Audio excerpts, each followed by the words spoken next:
Gasté $66,000, todos mis ahorros de 30 años, para pagar la boda de mi propio hijo. Pero cuando llegué a la puerta de la iglesia, usando el vestido rosa que compré especialmente para el día más importante de su vida, mi propio hijo me miró a los ojos y me dijo: «Mamá, no estás en la lista de invitados, no encajas aquí». Lo que hice a continuación sorprendió a 200 invitados y arruinó la boda en cuestión de minutos. Pero también fue el comienzo de la mayor transformación de mi vida. Esta es mi historia. Soy María Antonieta, tengo 65 años, una florista sencilla que descubrió que a veces la mejor parte de la vida comienza exactamente cuando pensamos que todo ha terminado. Antes de seguir contando mi historia, suscríbete al canal para no perderte ninguna de nuestras historias. Tu apoyo es muy importante para nosotros.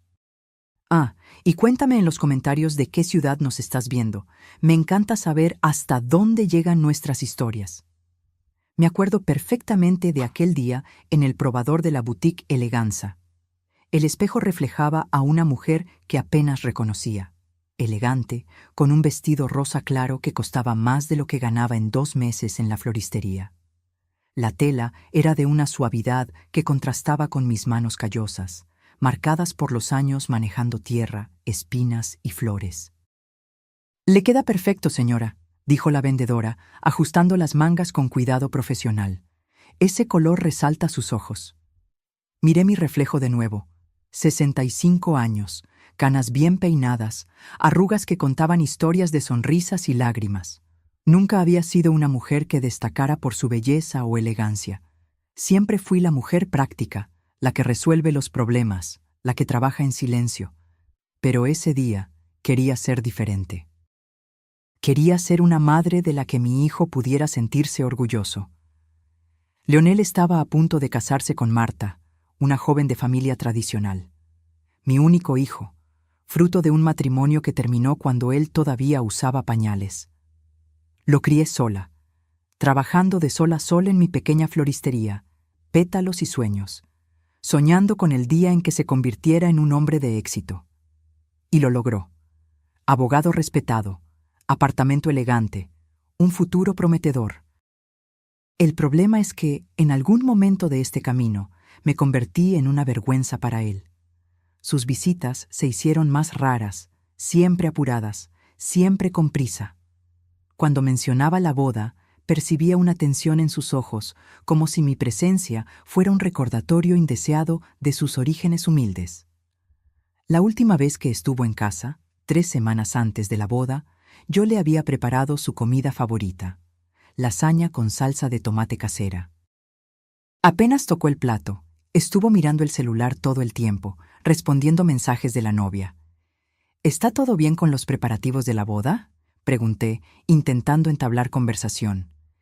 «Está complicado», murmuró sin levantar la vista. «La boda es cara, mamá, muy cara». Noté la preocupación en su voz, pero cuando intenté ofrecerle ayuda, me interrumpió rápidamente. «No te preocupes, los padres de Marta cubrirán la mayor parte de los costos». Pero yo conocía a mi hijo. Conocía esa forma suya de evitar el tema cuando algo le molestaba. Y sabía que no tenía el dinero necesario para la boda que Marta soñaba. Fue una mañana de jueves cuando decidí tomar una iniciativa.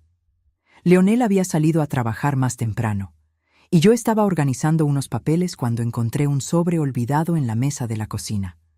No era mi intención fisgonear, pero el logotipo de la empresa de eventos estaba bien visible. Mi curiosidad fue más fuerte. Abrí el sobre y casi me desmayo al ver los valores. $60,000. Era el presupuesto de la boda de los sueños de Leonel y Marta. Cada ítem detalladamente listado. Banquete para 200 invitados, decoración con flores importadas, banda en vivo, fotografía y filmación profesional, pastel de 5 pisos, invitaciones grabadas a mano. $60,000. Sabía que Leonel no tenía ese dinero. Ganaba bien como abogado, pero había comenzado su carrera hacía solo 5 años. También sabía que, por más que los padres de Marta fueran de clase media alta, Ese valor estaba muy por encima de lo que cualquier familia normal podría pagar. Me senté en la silla de la cocina, todavía sosteniendo el papel, y una tristeza profunda me invadió. Mi hijo estaba angustiado, preocupado por el dinero, y yo estaba allí, con mis ahorros durmiendo en el banco, sin siquiera saber cómo ayudarlo, porque yo tenía dinero. 30 años trabajando en la floristería, viviendo con sencillez, comprando solo lo esencial, invirtiendo cada centavo que me sobraba. Había juntado una cantidad considerable, siempre pensando en el futuro, siempre guardando para alguna emergencia o para asegurar que Leonel nunca pasara necesidad. Devolví el papel al sobre, pero la semilla de una idea ya había germinado en mi mente. Durante 3 días cargué esa información conmigo como un secreto pesado. Observaba a Leonel durante nuestras rápidas conversaciones telefónicas. Notaba la tensión en su voz cuando el tema era la boda. Estaba claramente estresado y yo sabía el motivo. Fue un viernes cuando tomé mi decisión. Llamé a la empresa de eventos, momentos especiales, y concerté una reunión.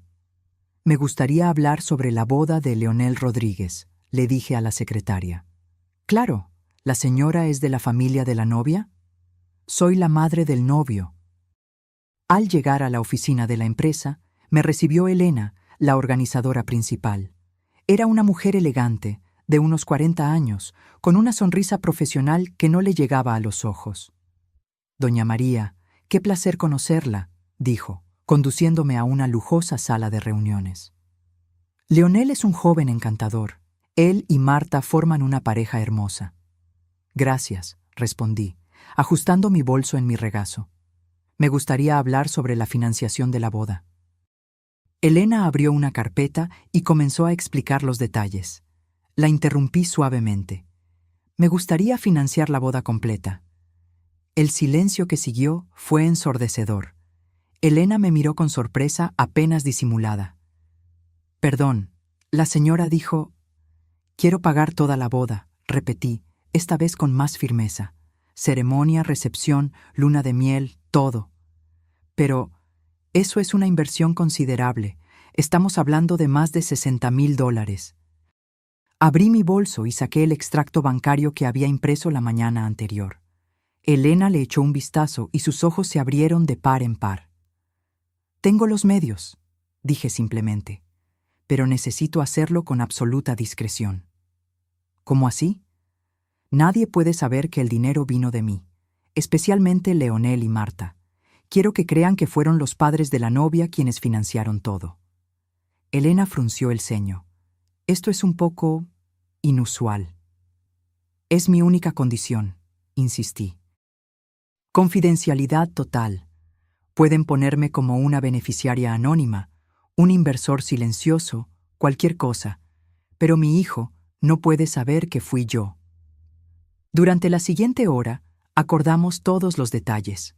Yo firmaría todos los contratos como M.A. Rodríguez, Inversiones, un nombre genérico que no despertaría sospechas. Elena sería la encargada de mantener la versión de que la familia de la novia había cubierto los costos. En los días siguientes, seguí cada detalle de los preparativos a través de las llamadas de Elena. Flores frescas importadas de Holanda, banquete con chef de renombre, decoración temática en tonos dorados y marfil, banda de jazz en vivo. Cada comprobante de pago que firmaba era como una declaración de amor silenciosa a mi hijo. También financié la luna de miel en París, suite presidencial en un hotel de 5 estrellas, cena en la Torre Eiffel, paseos privados por los museos. $6,000 adicionales que salieron de mi cuenta sin que nadie lo supiera. A medida que la boda se acercaba, noté un cambio gradual en Leonel. Parecía más distante, más formal en nuestras conversaciones. Hablaba de los preparativos con una cortesía educada, pero sin el calor que yo esperaba de un novio feliz. Los preparativos van bien, dijo durante una de nuestras llamadas, su voz neutra. La decoración quedó como Marta quería. Las flores son importadas, el banquete tiene unos platos sofisticados. ¡Qué maravilla, hijo!, respondí, intentando inyectar entusiasmo en la conversación. Los padres de Marta son muy generosos de verdad. Lo son. La respuesta fue seca, seguida de un silencio incómodo. Doña Carmen debe estar radiante viendo todo realizarse, continué, esperando que se animara al hablar de su suegra. Ella está emocionada, respondió, y pude oír el ruido de papeles revolviéndose al otro lado de la línea, como si estuviera ocupado con algo más importante. Respiré hondo antes de hacer la pregunta que me estaba carcomiendo por dentro. ¿Y tú, hijo? ¿Ya pensaste qué vas a usar? Yo compré un vestido nuevo para la ocasión, algo elegante, ¿sabes? Quiero estar presentable en tu gran día. Hubo una pausa demasiado larga. Ah, sí, claro, mamá. ¡Cómpralo!, dijo, pero su voz sonaba distraída, casi impaciente. Mira, necesito resolver algunas cosas aquí todavía. Hablamos después, ¿está bien? Claro, hijo, no quiero molestarte, murmuré, sintiendo el entusiasmo desvanecerse de mi pecho. Adiós, mamá. Adiós. Después de colgar el teléfono, me quedé unos minutos sentada en la cocina, escuchando el silencio de la casa. Había algo en su frialdad que me inquietaba. ¿Realmente quería que yo estuviera allí? ¿O mi presencia era solo una obligación familiar que prefería evitar? El día de la boda amaneció con un cielo azul perfecto, sin una sola nube. Me levanté a las 6 de la mañana, tomé un baño relajante, me arreglé el cabello en la peluquería de Doña Rosa, que me conocía desde hacía 20 años. «Estás hermosa, María», dijo, rociando fijador en el peinado. «Tu hijo estará orgulloso». De vuelta en casa, me puse el vestido rosa con todo el cuidado. Me puse el collar de perlas que había sido de mi madre, un lápiz labial suave y un perfume discreto. Frente al espejo, respiré hondo. Parecía una abuela respetable, incluso elegante.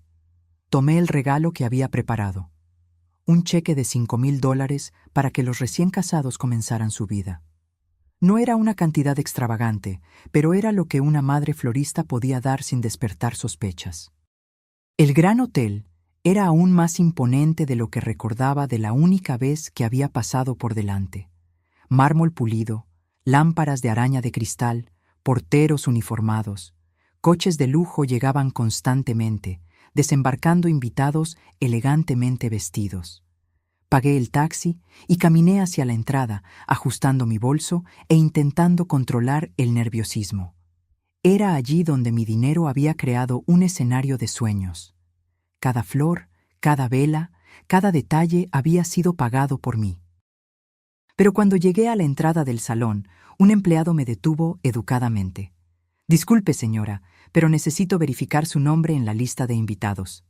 «Claro», respondí, confiada. «María Antonieta Rodríguez». Él revisó la lista, pasó el dedo por toda la hoja, frunció el ceño y verificó de nuevo. «Lo siento, pero no encuentro su nombre aquí». «Debe haber un error», dije, sintiendo las primeras mariposas en el estómago. «Soy la madre del novio». «Voy a llamar al organizador», dijo, y se alejó rápidamente. Me quedé allí parada, observando a los invitados pasar a mi lado con sonrisas y saludos. Algunas personas me miraban con curiosidad, otras con un poco de desdén. Claramente no encajaba en ese ambiente. Fue entonces cuando vi a Leonel acercándose a grandes zancadas, con el rostro tenso y preocupado. Mi corazón se aceleró. Finalmente, él resolvería el malentendido. «Mamá, ¿qué haces aquí?». La pregunta me golpeó como una bofetada. Lo miré, esperando quizás un abrazo, una sonrisa, alguna señal de alegría por verme. «Vine a tu boda», respondí, intentando mantener la voz firme, pero ya sintiendo un frío en el estómago. Él miró a su alrededor nerviosamente, luego me apartó de la entrada, a un rincón más reservado del vestíbulo. «Mamá, no estás en la lista de invitados», dijo, evitando mis ojos. «Este es un evento muy formal, muy específico». «¿Específico?», repetí, sin entender. «Es una boda de élite, mamá. La gente aquí es diferente. No te sentirás cómoda». Cada palabra era como una puñalada en mi corazón. Mi hijo, el niño que había criado sola, que había alimentado, vestido, educado, me estaba diciendo que no era lo suficientemente buena para su boda. No me sentiré cómoda, repetí mecánicamente. Exacto. Mira a tu alrededor. Mira cómo se viste la gente, cómo hablan. Eres una persona sencilla, mamá. No hay nada de malo en eso, pero no sirvo para estar aquí. Terminé la frase por él. Fue entonces cuando Marta apareció, deslumbrante en su vestido de novia bordado con perlas. Se acercó con una sonrisa que no le llegaba a los ojos. Doña María, qué sorpresa, dijo, y el tono dejaba claro que no era una sorpresa agradable. Lo siento, pero la lista de invitados ya se cerró hace semanas. Desafortunadamente, no tenemos lugar para más personas. Soy la madre del novio, dije, todavía intentando procesar lo que estaba pasando. Entiendo, pero comprende, ¿verdad? Es un evento íntimo, solo para personas cercanas. Personas cercanas. Yo, que había parido a ese hombre, que había sacrificado todo por él, no era una persona cercana. Sentí mi rostro arder de vergüenza. Alrededor, algunos invitados se habían detenido para observar la situación. Susurros, miradas curiosas, sonrisas maliciosas. Me había convertido en un espectáculo, una intrusa en una fiesta que yo misma había pagado. Entiendo, murmuré, guardando el regalo de nuevo en el bolso. Perdón por el inconveniente. Comencé a alejarme cuando sentí una pequeña mano tocar mi brazo.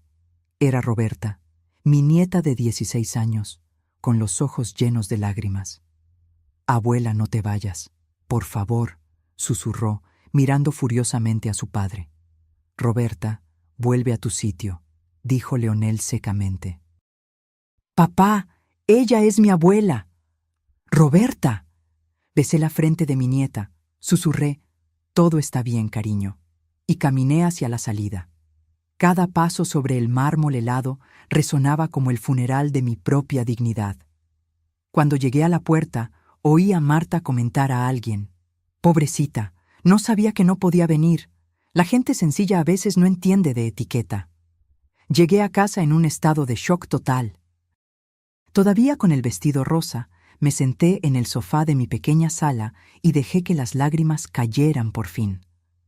No eran lágrimas de tristeza común, eran lágrimas de humillación profunda, de una madre que descubrió que su amor era unilateral, que sus sacrificios eran invisibles. La casa estaba en silencio, el mismo silencio que me acompañaba todos los días, pero que en ese momento parecía ensordecedor.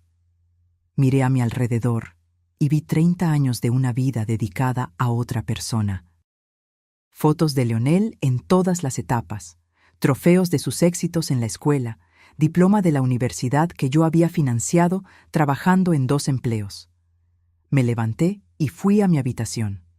Allí, en un cajón secreto de la cómoda, guardaba todos los comprobantes de los pagos de la boda. Tomé la carpeta y volví a la sala. Abrí documento por documento. $66,000. Cada centavo había salido de mi cuenta, de mi vida de privaciones, de mis sueños aplazados. ¿Y para qué? Para ser expulsada de la puerta como una mendiga. Fue entonces cuando la rabia comenzó a reemplazar la tristeza.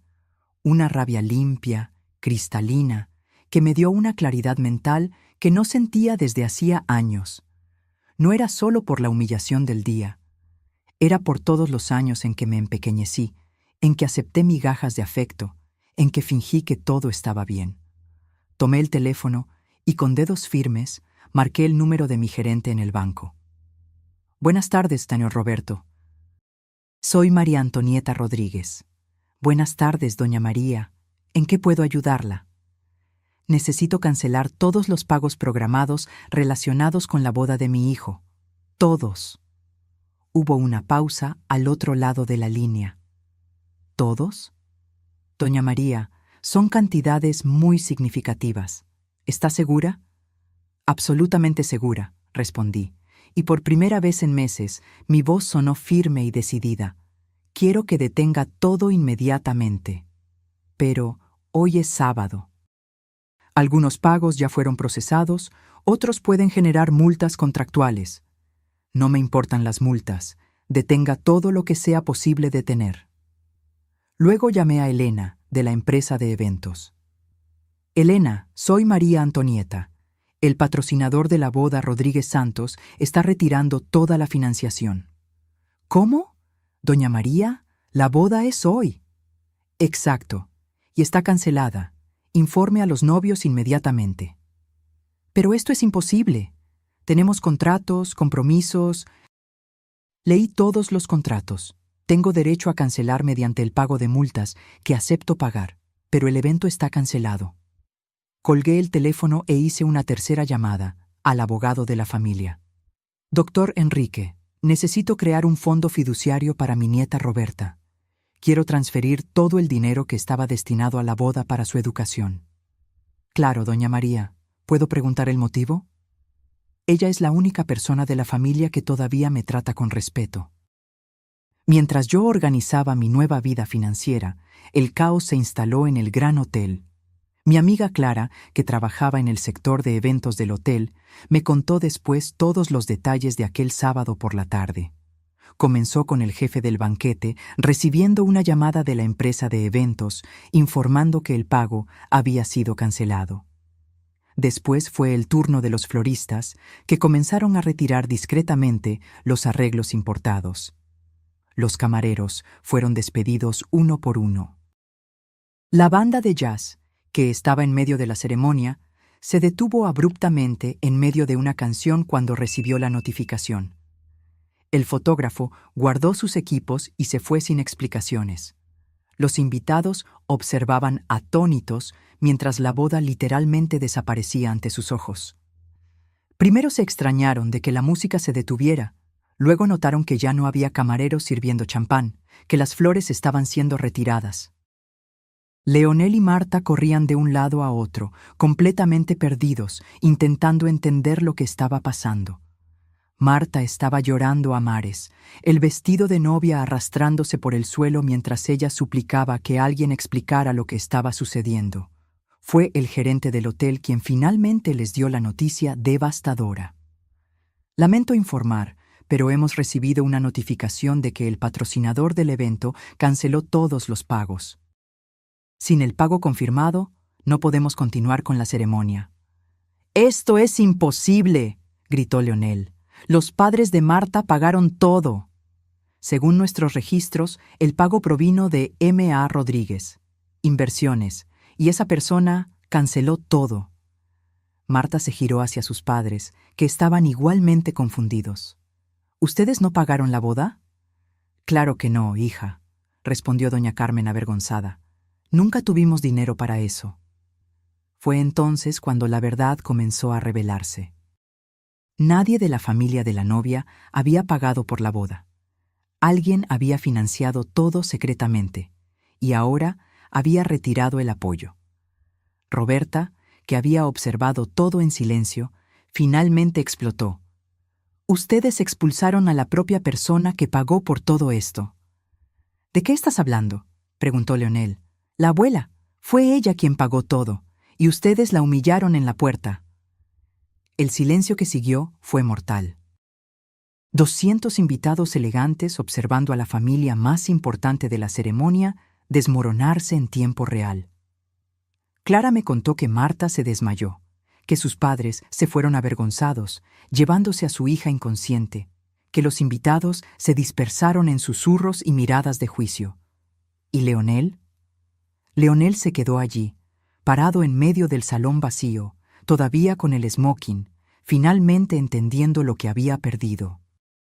A la mañana siguiente, domingo, estaba regando mis flores cuando oí un golpe violento en la puerta. No necesité mirar por la ventana para saber quién era. Leonel entró como un huracán, el rostro transfigurado por la rabia y la humillación. «¡Arruinaste mi vida!», gritó, golpeando la mesa de la cocina con tanta fuerza que derribó el jarrón de flores que estaba allí. «¿Cómo pudiste hacerme esto?». Continué tranquila, recogiendo los trozos del jarrón y tirándolos a la basura. Había una serenidad en mí que no sentía desde hacía décadas. Era como si, al tomar aquella decisión, hubiera encontrado finalmente mi verdadera fuerza. «Me expulsaste de tu boda», respondí simplemente, lavándome las manos en el fregadero. «Yo solo dejé de pagar por ella. No tenías derecho a hacer eso». «Tenía todo el derecho», repliqué, girándome para mirarlo. «Era mi dinero, mi decisión». «Me humillaste delante de 200 personas, me trataste como una intrusa en un evento que yo misma financié. No entiendes, aquello fue un malentendido». «No fue ningún malentendido», dije, sentándome a la mesa de la cocina. «Dijiste claramente que yo no encajaba, que era demasiado sencilla, que no me sentiría cómoda. Tus palabras, no las mías». Fue entonces cuando le conté toda la verdad. No solo sobre la boda, sino sobre la luna de miel en París que él y Marta habían planeado, sobre el apartamento que pretendían comprar, sobre los muebles que ya habían encargado para la casa nueva. Todo financiado por mí, todo pagado con mi dinero, mientras él me trataba como un estorbo. $66,000, dije, observando cómo su rostro palidecía. Todo lo que ahorré en 30 años de trabajo, todo lo que guardé recortando en comida, ropa, ocio, todo lo que junté soñando con tu futuro. Mamá, yo no sabía. Claro que no lo sabías, porque nunca te interesaste en saber. ¿Cuándo fue la última vez que me preguntaste cómo estaba?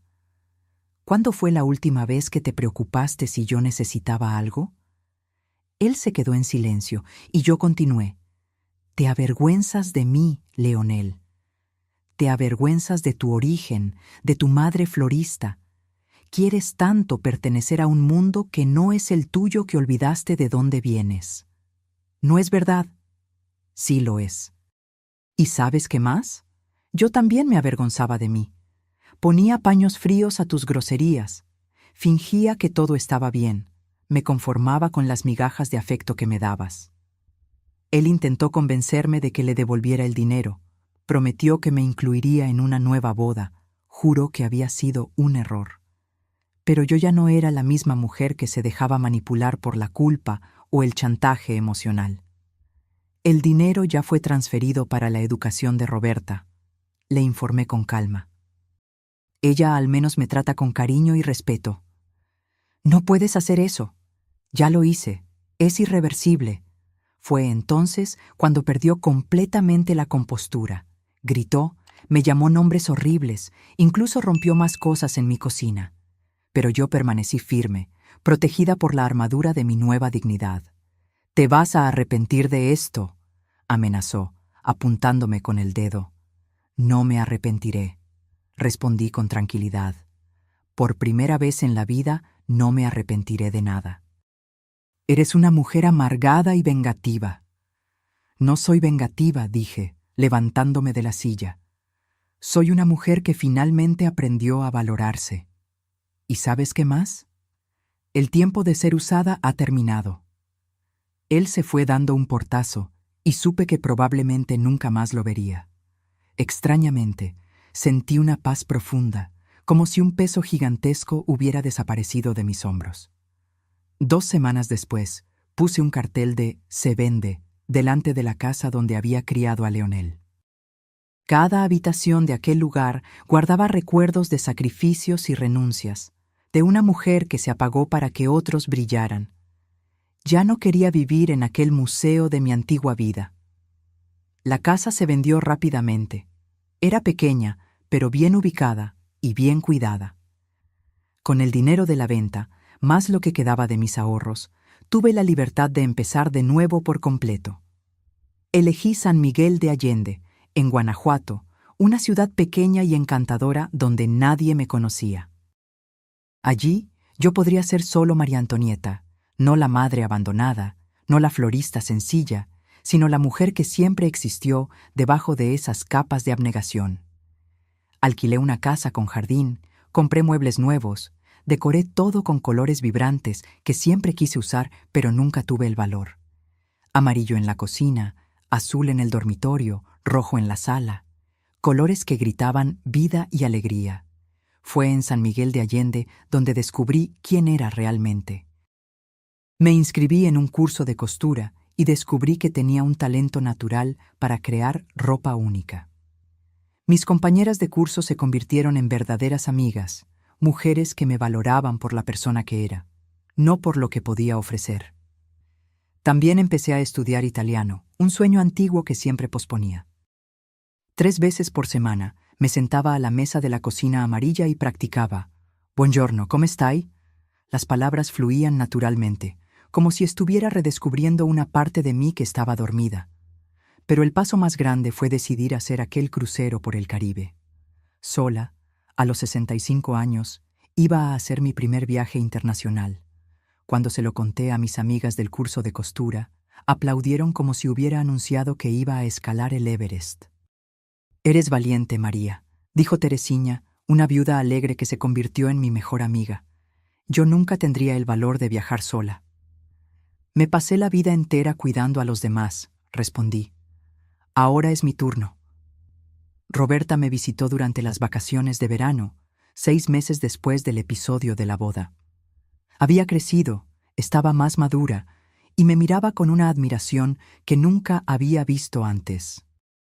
«Abuela, estás completamente diferente», dijo, mientras caminábamos por el jardín que yo había creado en la casa nueva.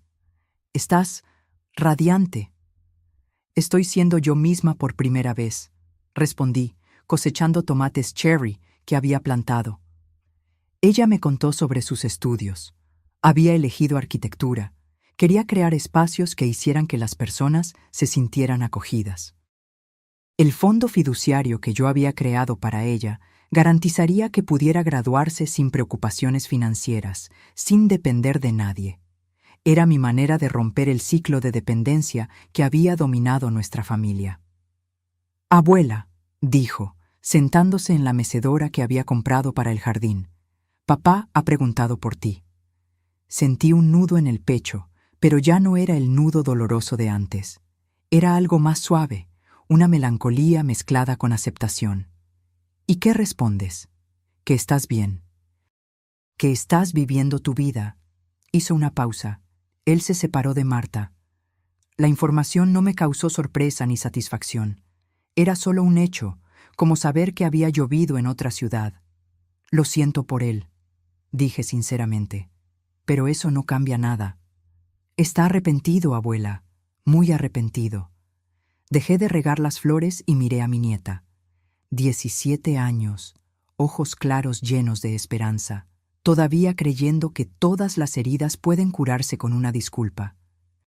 «Roberta, querida, algunas cosas en la vida no se pueden arreglar. No porque no queramos perdonar, sino porque perdonar no significa retroceder. Tu padre me mostró quién es realmente y yo acepté esa verdad. Pero él es tu hijo, y yo siempre seré su madre y nunca dejaré de amarlo. Eso no cambia, pero ya no necesito aceptar ser tratada mal por eso». Ella se quedó en silencio, procesando mis palabras. Después, con una madurez que me sorprendió, asintió. «Entiendo, abuela. Y admiro tu coraje». 2 semanas después de la visita de Roberta, embarqué en el barco Esperanza de los Mares, en el puerto de Veracruz. Mi maleta estaba llena de vestidos coloridos que yo misma había cosido, y mi corazón estaba lleno de expectación. El barco era inmenso, una ciudad flotante con restaurantes, teatros, piscinas y pista de baile. Había elegido un camarote con balcón, un lujo que nunca imaginé que podría permitirme. En la primera cena, me senté por casualidad en la mesa del capitán. Era el único lugar disponible. Los otros pasajeros de la mesa eran parejas elegantes de unos 60 años, personas que viajaban regularmente y hablaban de otros cruceros, como quien discute el menú del almuerzo. «¿Y usted, María, es su primer viaje?», preguntó doña Elena, una señora de Guadalajara con el pelo impecablemente arreglado. «Primer viaje internacional», respondí, degustando el salmón a la parrilla que había pedido. «Pero ciertamente no será el último». Fue entonces cuando noté que un hombre en la mesa de al lado sonreía discretamente a nuestra conversación. Era elegante, cabello canoso bien cortado, ojos amables detrás de gafas modernas. Cuando nuestras miradas se cruzaron, me saludó educadamente. Más tarde, en la cubierta principal, mientras contemplaba el atardecer en medio del océano, se acercó. ¿Puedo unirme a usted? Soy Alberto Mendoza, de Buenos Aires. María Antonieta, de México, respondí, haciéndole espacio en la silla de lona a mi lado. Alberto era viudo desde hacía 3 años, arquitecto jubilado que había decidido cumplir sueños aplazados. Me contó sobre su esposa, que había muerto de cáncer, sobre sus 2 hijos que vivían en Europa, sobre cómo había descubierto que viajar solo era liberador. «Pareces alguien que entiende de nuevos comienzos», dijo, observando mi expresión. «Estoy aprendiendo», respondí. A los 65 años, finalmente, estoy aprendiendo a vivir para mí. Durante los siguientes 8 días, Alberto y yo exploramos juntos cada isla del Caribe. Caminamos por las playas de arena blanca de Barbados, probamos ron en Jamaica, bailamos salsa en las calles de La Habana. Tenía una forma gentil de hacerme sentir especial, sin prisa, sin presión. «Eres una mujer fascinante, María», me dijo la última noche, mientras bailábamos en el salón principal del barco. «Tienes una luz en los ojos que ilumina todo a tu alrededor». «Debe ser porque finalmente estoy siendo yo misma», respondí, sintiéndome más viva que nunca. Cuando el barco atracó en Veracruz, intercambiamos números de teléfono y prometimos mantenernos en contacto. Él regresaría a Buenos Aires, yo a San Miguel de Allende, pero algo había nacido entre nosotros. 3 meses después del crucero, estaba en mi jardín cosechando rosas cuando oí un golpe vacilante en la puerta. Pensé que era Teresina, que siempre aparecía para tomar café y charlar sobre los acontecimientos de la ciudad. Pero cuando abrí la puerta, encontré a Leonel parado en el porche, completamente diferente del hombre que había salido de mi casa a gritos meses antes. Estaba delgado, con ojeras profundas, vistiendo ropa sencilla en lugar de los trajes caros de antes. «Mamá», dijo, y su voz salió como un susurro. Por un momento, mi corazón de madre quiso abrazarlo, consolarlo, hacer que todo volviera a ser como antes. Pero respiré hondo y me mantuve firme en la puerta. «Leonel, ¿puedo entrar?» Dudé, pero luego le abrí paso. Lo llevé a la sala, donde él miró a su alrededor admirado. «Está todo tan colorido», comentó, observando las paredes azules y los muebles amarillos. «Los colores le hacen bien al alma», respondí, ofreciéndole un café. Él lo rechazó educadamente y se quedó en silencio durante largos minutos. Cuando finalmente comenzó a hablar, las palabras le salieron a trompicones. «Mamá, yo lo perdí todo. El empleo, el apartamento, Marta. No puedo dormir, no puedo comer. Cada vez que cierro los ojos, recuerdo tu cara ese día, la decepción en tus ojos. Siento saber eso», dije, y mi voz salió más fría de lo que pretendía. «Me merezco todo esto», continuó. «Me lo merezco porque fui un hijo terrible. Porque me avergoncé de ti, porque te traté como si fueras menos importante que otras personas». Comenzó a llorar, y ver a mi hijo, ese hombre de 30 años, desmoronarse en lágrimas me afectó más de lo que esperaba. «No vine aquí a pedir tu perdón», dijo, secándose los ojos. «Sé que no lo merezco.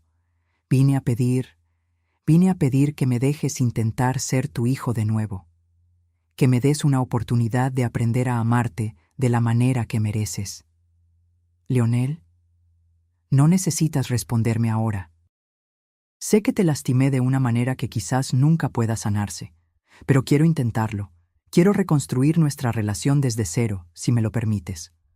Lo miré, a ese hombre roto que un día fue mi bebé, mi niño, mi orgullo. Sentí una mezcla de dolor, compasión y algo que quizás era el comienzo de una nueva forma de amor. Un amor sin dependencia, sin expectativas, sin condiciones. «Puedes intentarlo», dije finalmente. «Pero no será como antes, Leonel». Yo ya no soy la misma mujer que se apagaba para que otros brillaran. Si quieres formar parte de mi vida, tendrás que aceptar en quién me he convertido. Quiero conocer en quién te has convertido, dijo, y había sinceridad en sus ojos. Quiero conocer a esa mujer fuerte que tuvo el valor de darme la lección que necesitaba. En los meses siguientes, Leonel y yo construimos una relación completamente nueva. Él comenzó a visitarme regularmente, pero no como el hijo que esperaba ser cuidado, sino como un adulto que genuinamente quería conocer a su madre. Me ayudaba en el jardín, aprendió a cocinar las recetas que yo le había hecho durante toda su infancia, y por primera vez en décadas, conversábamos de verdad, sobre libros, sobre sueños, sobre la vida que ambos habíamos vivido. «Mamá, ¿puedo hacerte una pregunta?», dijo una tarde, mientras plantábamos girasoles. «Claro». «¿Te arrepientes de haberme criado sola? ¿De haber renunciado a tantas cosas por mi culpa?». La pregunta me tomó por sorpresa. Dejé de remover la tierra y lo miré. «No me arrepiento de haberte criado», respondí honestamente. «Pero me arrepiento de haberme perdido en el proceso, de haber olvidado que yo también importaba». «Nunca me detuve a pensar en eso», admitió. «Creía que las madres existían para sacrificarlo todo por sus hijos, que era natural, automático». «Muchas madres hacen eso», dije, volviendo a plantar. «Yo lo hice, pero no es saludable para nadie, ni para la madre ni para el hijo». «¿Cómo así?». «Cuando una madre se anula completamente, el hijo crece creyendo que todo el mundo debe anularse por él, que él es el centro del universo, que el amor verdadero es abnegación total». Él se quedó en silencio, procesando mis palabras. «Eso fue lo que me pasó», dijo finalmente. «Así es, pero ahora estás aprendiendo diferente, y eso me da esperanza». Alberto y yo mantuvimos contacto regular después del crucero. Hablábamos por teléfono 2 veces por semana, intercambiábamos correos electrónicos diarios, y él había visitado San Miguel de Allende 2 veces en los últimos meses. Era diferente a todos los hombres que había conocido. No quería que lo cuidara o que me anulara por él. Quería una compañera, una igual, alguien con quien pudiera compartir experiencias y sueños. «María, tengo una propuesta para ti», dijo durante una de nuestras conversaciones telefónicas. «Dime, ¿qué tal si dividimos nuestro tiempo entre San Miguel de Allende y Buenos Aires, 3 meses en cada lugar? Así podemos conocer mejor ambas ciudades, ambas culturas». La propuesta me emocionó y me asustó al mismo tiempo. Significaba salir de mi zona de confort de nuevo, sumergirme en una nueva aventura a los 66 años. «Necesito pensarlo», respondí. «Claro, sin prisa». Pero la verdad es que no necesitaba pensar mucho. Toda mi vida había sido sobre seguridad, sobre rutina, sobre no arriesgarme. Ahora quería experimentar todo lo que había perdido. «Alberto», dije, antes de que colgara, «acepto tu propuesta». «¿En serio?». «En serio, pero con una condición». «¿Cuál?». «Que cada lugar que visitemos, cada experiencia que tengamos, sea verdaderamente nuestra, que no necesitemos minimizarnos el uno al otro». «No sería de otra manera», respondió, y pude oír la sonrisa en su voz. Hoy, 1 año después del día en que fui expulsada de la boda de mi propio hijo, estoy sentada en el balcón de la casa que Alberto y yo alquilamos en Buenos Aires. Es un apartamento en el barrio de Palermo, con balcones llenos de plantas y una hermosa vista de la ciudad. Aprendí a bailar tango de verdad, no solo los pasos básicos del barco. Todos los jueves, Alberto y yo vamos a la milonga del barrio, donde bailamos hasta altas horas con otras parejas que, como nosotros, descubrieron que la vida no termina a los 60. Mi español mejoró drásticamente. Puedo conversar con las vecinas, hacer compras en el mercado, incluso discutir política con los amigos de Alberto. Me siento una ciudadana del mundo, no solo una mujer que pasó la vida entera en el mismo lugar. Roberta me visita regularmente. Adora a Alberto. Dice que él me hace brillar de una forma que ella nunca había visto antes. Está en segundo año de arquitectura, con excelentes notas, y ya habla de proyectos para hacer casas más humanas, más acogedoras. Abuela, me dijo durante la última visita, salvaste mi vida al crear ese fondo fiduciario, pero más que eso, me enseñaste que es posible empezar de nuevo, que nunca es tarde para ser valiente. Leonel también me ha visitado regularmente. No es el hijo que yo crié, pero es el hombre en el que ha elegido convertirse. Más humilde, más consciente, más capaz de amar sin poseer. Consiguió un empleo en una empresa más pequeña, gana menos que antes, pero parece más feliz. Está saliendo con una profesora llamada Ana, una mujer sencilla que lo ama por lo que es, no por lo que posee. Mamá, me dijo en la última visita mientras caminábamos por las calles de Buenos Aires. Gracias por haberme dado esa lección. Sé que fue doloroso para ti, pero fue necesario. No fue una lección, respondí. Fue una liberación, tuya y mía. ¿Me perdonaste? Dejé de caminar y lo miré. Mi hijo, que finalmente había aprendido a verme como una persona completa, no solo como una función en su vida. Sí, dije, pero más importante que eso, me perdoné a mí misma. ¿Cómo así? Me perdoné por haberme anulado durante tantos años, por haber aceptado ser tratada como menos importante, por haber confundido amor con sacrificio. Él asintió, comprendiendo. Eres una mujer increíble, mamá. Siempre lo fuiste. Siento haber tardado tanto en darme cuenta. Mañana, Alberto y yo embarcaremos hacia Europa. Pasaremos un mes viajando por Italia, donde finalmente podré practicar el italiano que he estado estudiando. Después iremos a Francia, a Alemania, a todos los lugares que soñé conocer pero nunca tuve el valor de visitar. Cuando volvamos, nos mudaremos definitivamente a una casa que compramos juntos en San Miguel de Allende.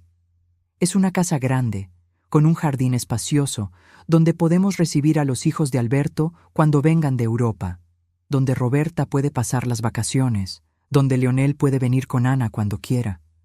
No es una casa donde yo voy a cuidar de todo el mundo. Es una casa donde todos nosotros vamos a cuidarnos unos a otros, donde el amor será dividido por igual, donde nadie necesita anularse para que otros brillen. Tengo 66 años, el cabello completamente blanco que decidí dejar de teñirme, arrugas que cuento con orgullo y por primera vez en la vida soy completamente feliz. No la felicidad que proviene de hacer felices a los demás, sino la felicidad que proviene de ser genuinamente yo misma. Ayer, arreglando algunas cosas viejas, encontré el recibo del vestido rosa que compré para la boda de Leonel. Aquel vestido que usé el día de mi humillación, que se convirtió en el símbolo de mi liberación. Guardé el recibo con cariño, no como recuerdo de dolor, sino como recuerdo de coraje, del día en que una mujer de 65 años decidió que valía la pena ser amada, respetada y valorada, del día en que María Antonieta finalmente se liberó. 2 años después, María Antonieta y Alberto se casaron en una ceremonia sencilla en San Miguel de Allende, con solo los familiares más cercanos presentes. Roberta fue la madrina, Leonel y Ana fueron los padrinos. Fue una boda pequeña, pero llena de amor verdadero. Hoy, a los 68 años, María Antonieta divide su tiempo entre México y Argentina, viaja por el mundo, escribe un blog sobre liberación femenina después de los 60, y es una de las mujeres más felices que puedes conocer. Porque a veces, la mejor parte de la vida comienza exactamente cuando pensamos que todo ha terminado. ¿Y tú? ¿Has pasado por una situación parecida con alguien de tu familia? Deja aquí en los comentarios cómo fue. Si te gustó esta historia, deja tu me gusta y suscríbete al canal para más contenido como este. Nos vemos en el próximo video.